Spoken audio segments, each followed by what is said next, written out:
Dear students, welcome to our channel. Today we'll discuss about Viksit Bharat 2047 and we will analyze from the perspective that whether India has compromised with its principle of strategic autonomy and Viksit Bharat 2047 is the main agenda for India's foreign policy. With recent events, we can somehow indicate that India is prioritizing Viksit Bharat mission of 2047 over everything. So let's discuss in this class how this priority is getting shifted in our Indian foreign policy. When we look at the first point, which says from non-alignment to multi-alignment, historically strategic autonomy was rooted in non-alignment, which often meant keeping a distance from power blocks to avoid being caught in the middle. Like it happened during the Cold War era and non-alignment movement, that you can see that we are not going to align with any power bloc, be it USSR or be it US. So in Cold War, this strategic autonomy is reflected in our non-alignment movement. Now, there is a shift in non-alignment policy. Now, what is the shift? Under the Viksit Bharat 2047 mission, India has moved toward multi-alignment. This is interest-based diplomacy. From strategic autonomy to an interest-based diplomacy. This is a shift clearly reflected in some of the examples that we will talk about.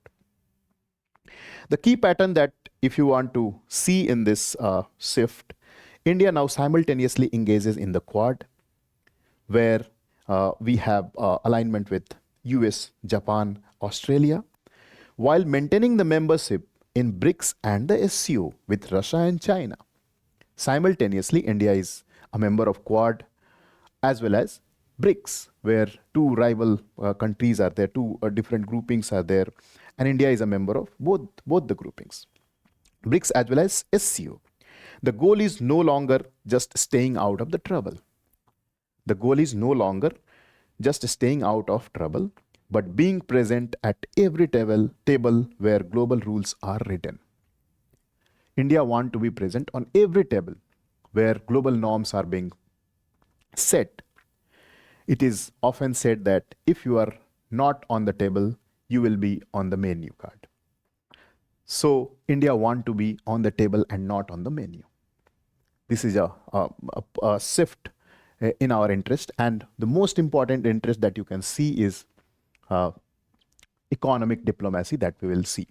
That economic diplomacy has become the priority of India's foreign policy. From rule taker to rule shaper, हम सिर्फ rule मानेंगे नहीं, हम rule बनाएंगे. We'll make rules. We'll shape the global order. तो इसमें आप बात कर सकते हैं कि for decades India was a rule taker, adhering to international norms established by Western-led institutions like WTO, IMF, United Nations, where rule was shaped by Western countries, Western hegemons, powerful blocs like EU, US, and India was just the follower of that rule. Now, what is the shift? As India marches towards 2047, it is positioning itself as a Vishwamitra. Vishwamitra means global friend, and a bridge between the global north and the global south. You can see Voice of Global South, VOGS that I have written, that is Voice of Global South. India wants to represent the global south, become the leader of the global south, and act as a bridge between the global north and the global south. What are the key patterns of this behavior that we can see? During its G20 presidency, India championed the permanent membership of African Union in the G20. When India chaired the G20 presidency in 2023, African Union became the part of G20. By leading initiatives like International Solar Alliance, it is an innovative step taken by India. India is leading that International Solar Alliance, and also the Global Biofuel Alliance. What is Global Biofuel Alliance? You can pause and read here, which is a multi-stakeholder initiative launched by India the US, and the Brazil on September 9, 2023 during the G20 summit in New Delhi. The third important point is economic security nexus. Earlier, foreign policy was often bifurcated. The Ministry of External Affairs handled politics, while the Commerce Ministry handled the trade. Commerce Ministry was handling the trade, and Foreign Ministry was handling the political decision making and political issues. Now there is a shift. Viksit Bharat demands that foreign policy serves as an engine for domestic growth. Foreign policy is now economic diplomacy first, which means economic diplomacy has been prioritized in Indian foreign policy. Economy is more important than anything else, which means you can say that India is, again, interest-based diplomacy. What is our core interest? To make India developed by 2047.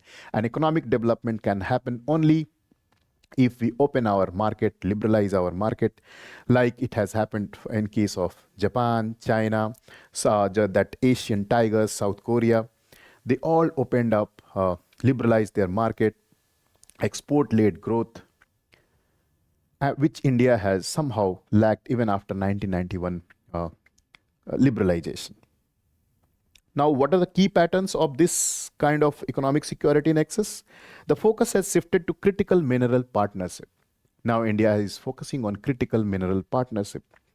Critical mineral partnership, that you can see my video on geopolitics of rare earth elements. There you will find the details of this critical mineral partnerships.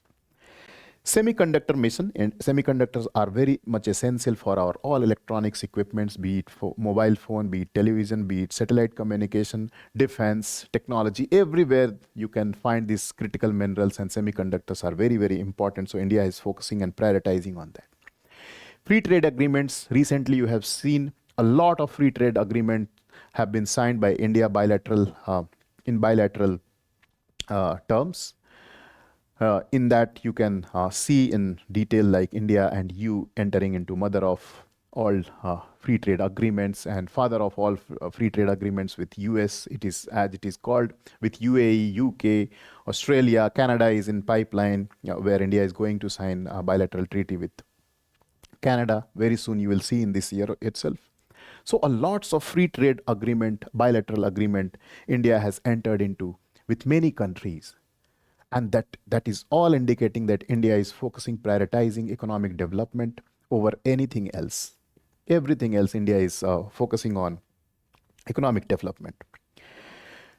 Now, when many people are calling this India in 2026 with agreements with EU and US, and there are so many agreements in pipeline, that it is a second 1991 moment, 1991 2.0, you can say,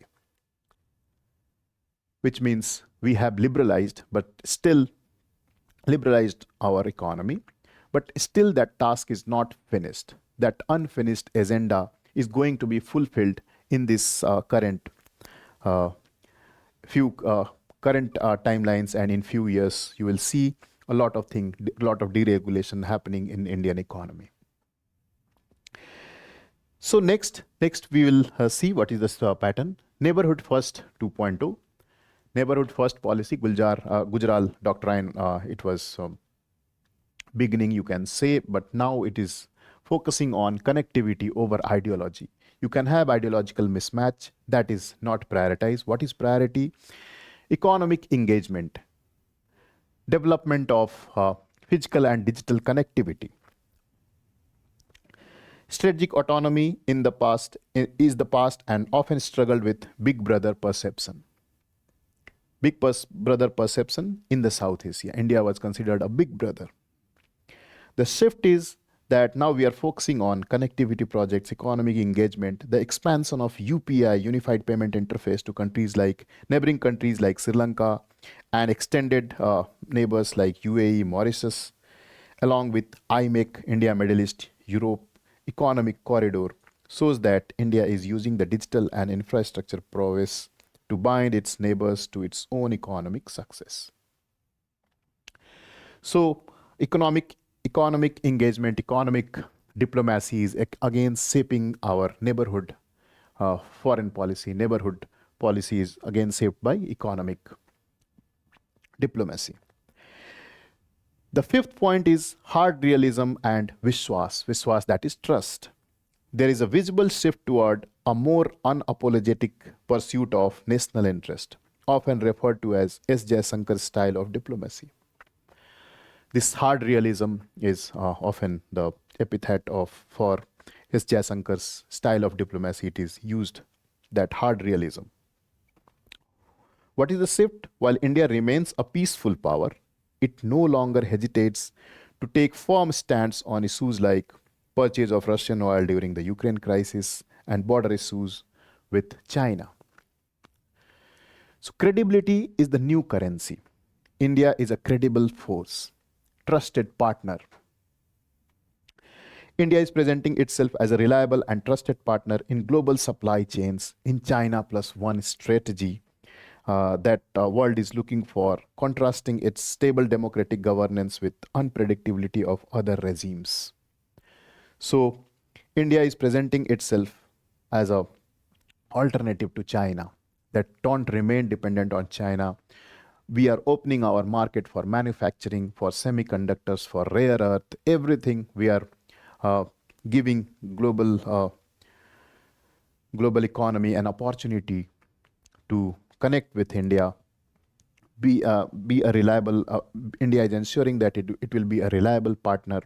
It will not act as a bully like China acted in case of rare earth mineral, choking rare earth supply of rare earth minerals.